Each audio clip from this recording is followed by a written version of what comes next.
कर्म को क्यों माना जाता है प्रधान? गीता में बताया गया है इसका महात्म्य। हिंदू धार्मिक ग्रंथ भगवद गीता मनुष्य मात्र को प्रेरणा देने का काम करती आ रही है। इसकी उपयोगिता न केवल भारत तक सीमित है, बल्कि विदेशों में भी गीता के विचारों को अपनाने वालों लोगों की संख्या बढ़ी है। ऐसे में सनातन धर्म में कर्म को मूल सिद्धांत माना गया है, जिसका वर्णन गीता समेत कई धार्मिक ग्रंथों में मिलता है। हिंदू धर्म में कर्म को विशेष महत्व दिया गया है। कई धार्मिक ग्रंथों में भी इसका महात्म्य बताया गया है। शास्त्रों में कहा गया है कि जो व्यक्ति जैसा कर्म करता है उसे वैसा ही फल प्राप्त होती है। माना जाता है कि जो व्यक्ति के कर्मों के आधार पर अपना जीवन व्यतीत करता है, उसे जीवन के सभी क्षेत्रों में सफलता प्राप्त होती है।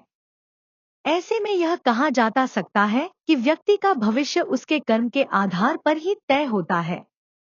यदि व्यक्ति के कर्म अच्छे हैं, तो वह नई ऊंचाइयों को छू सकता है। वहीं बुरे कर्म व्यक्ति को बर्बाद करने की भी ताकत रखते हैं।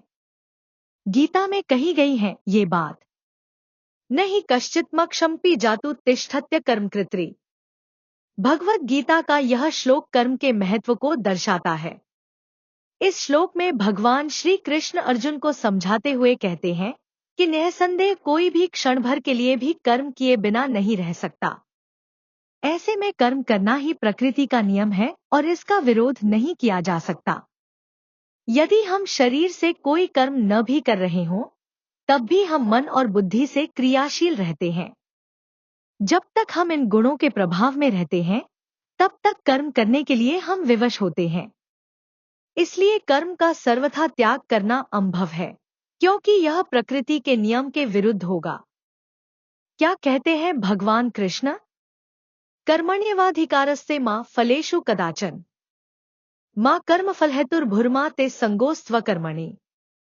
गीता के एक अन्य श्लोक में श्री कृष्ण द्वारा अर्जुन से कहा गया है कि तेरा अधिकार केवल कर्म पर ही है, उसके फलों में कभी नहीं। इसलिए तू कर्म के फल के प्रति आसक्त न हो या कर्म न करने के प्रति प्रेरित न हो। अर्थात व्यक्ति केवल अपने कर्म पर ही नियंत्रण कर सकता है। उस कर्म से क्या फल प्राप्त होगा, यह व्यक्ति के हाथ में नहीं है।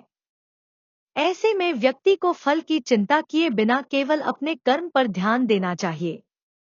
कर्म करने से एक तो तात्कालिक फल, सुख मिलता है और दूसरा परिणाम में फल मिलता है। इन दोनों ही फलों की इच्छा का त्याग करना है।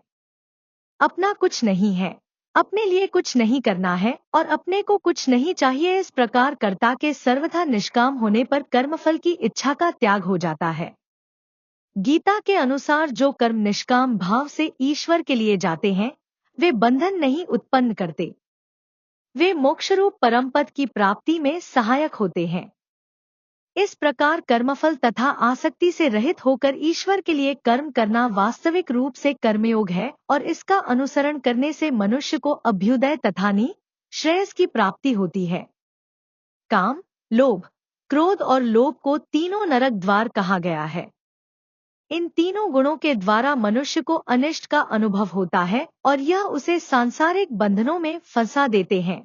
तमोगुण में किए गए कर्म का फल अज्ञान कहा गया है और उसी प्रकार तमोगुण की वृद्धि होने पर मृत्यु को प्राप्त मनुष्य पशु पक्षियों आदि नीच योनियों में नरक को प्राप्त करता है।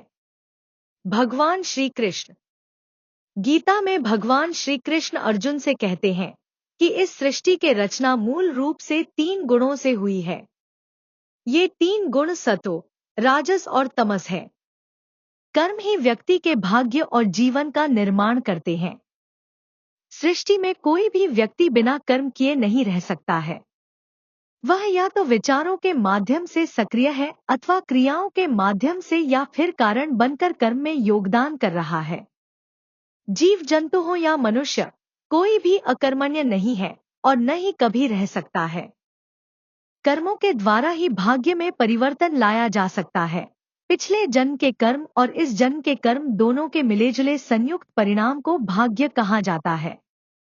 अगर पिछले जन्म के कर्मों के फलस्वरूप दुख प्राप्त करना लिखा है, तो इस जन्म में दान पुण्य, उपाय, ईश्वर आराधना एवं अन्य शुभ कर्मों को करने से दुख में कमी लाई जा सकती है। पंचेतानि विलिख्यन्ते गर्भस्थस्यैव देहिना। आचार्य चाणक्य कहते हैं, किसी भी जीव की आयु, कर्म, धन संपत्ति, विद्या और मौत, ये 5 चीजें उसके भाग्य में उसी समय लिख दी जाती हैं, जब वो अपनी माँ के गर्भ में होता है। इन चीजों में जीवन भर कोई बदलाव नहीं आता। जिसकी जितनी उम्र होगी वो उतना ही जीता है। ज्योतिष शास्त्र के अनुसार देवगुरु बृहस्पति भाग्य के देवता है। हाथी के सिर और मनुष्य के पेट वाले शरीर के साथ गणेश की छवि दुनिया भर में प्रसिद्ध है। सफलता, ज्ञान, बुद्धि और धन लाने के लिए जाने जाने वाले गणेश 5 प्रमुख हिंदू देवताओं में से एक हैं।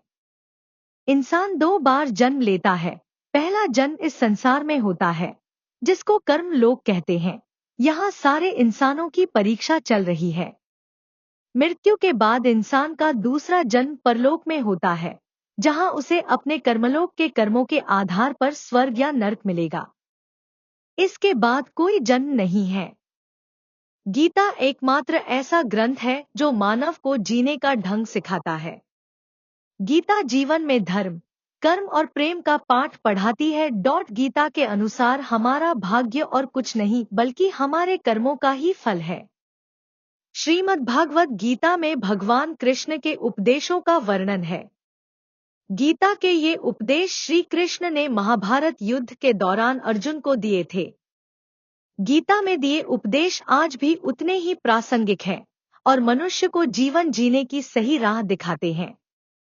गीता की बातों को जीवन में अपनाने से व्यक्ति को खूब तरक्की मिलती है।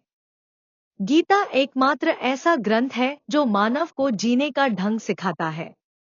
गीता जीवन में धर्म, कर्म और प्रेम का पाठ पढ़ाती है। गीता के अनुसार कुछ लोगों के प्रति हमेशा वफादार रहना चाहिए। श्री कृष्ण के उपदेश। गीता में श्री कृष्ण कहते हैं कि हमारा भाग्य हमारे ही अतीत के कर्मों का फल है। उसी तरह हम आज जो कर्म कर रहे हैं वो हमारे आने वाले कल को निर्धारित करेंगे। इसलिए हमें हमेशा अपने कर्म अच्छे रखने चाहिए ताकि हमें इसका फल भी अच्छा ही मिले। गीता में श्री कृष्ण कहते हैं, उनके कर्जदार और वफादार हमेशा रहिए जिन्होंने आपके बुरे समय में आपका साथ दिया। अंजाम की खबर तो कर्ण को भी थी, लेकिन बात तो मित्रता निभाने की थी। श्री कृष्ण कहते हैं, शांति, सौम्यता, मौन, आत्म संयम और पवित्रता, ये 5 चीजें मन को अनुशासित करती हैं। हर व्यक्ति में ये सारे गुण होने चाहिए, तभी वह सही मार्ग पर चल सकता है। गीता में कहा गया है कि आप किसी का भाग्य नहीं बदल सकते, लेकिन अच्छी प्रेरणा देकर उसका मार्गदर्शन तो कर ही सकते हैं। श्री कृष्ण के अनुसार जीवन में कभी मौका मिले तो सारथी बनना, स्वार्थी नहीं। अहंकार मनुष्य से वह सब करवाता है जो अंत में उसी के विनाश का कारण बनता है। इसलिए मनुष्य को जितनी जल्दी हो सके अपना अहंकार त्याग देना चाहिए।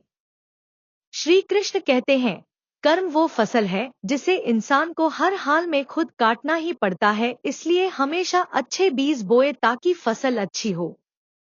गीता के अनुसार हर इंसान में कुछ ना कुछ प्रतिभा होती है, लेकिन अक्सर इसे लोग दूसरों के जैसा बनने में नष्ट कर देते हैं।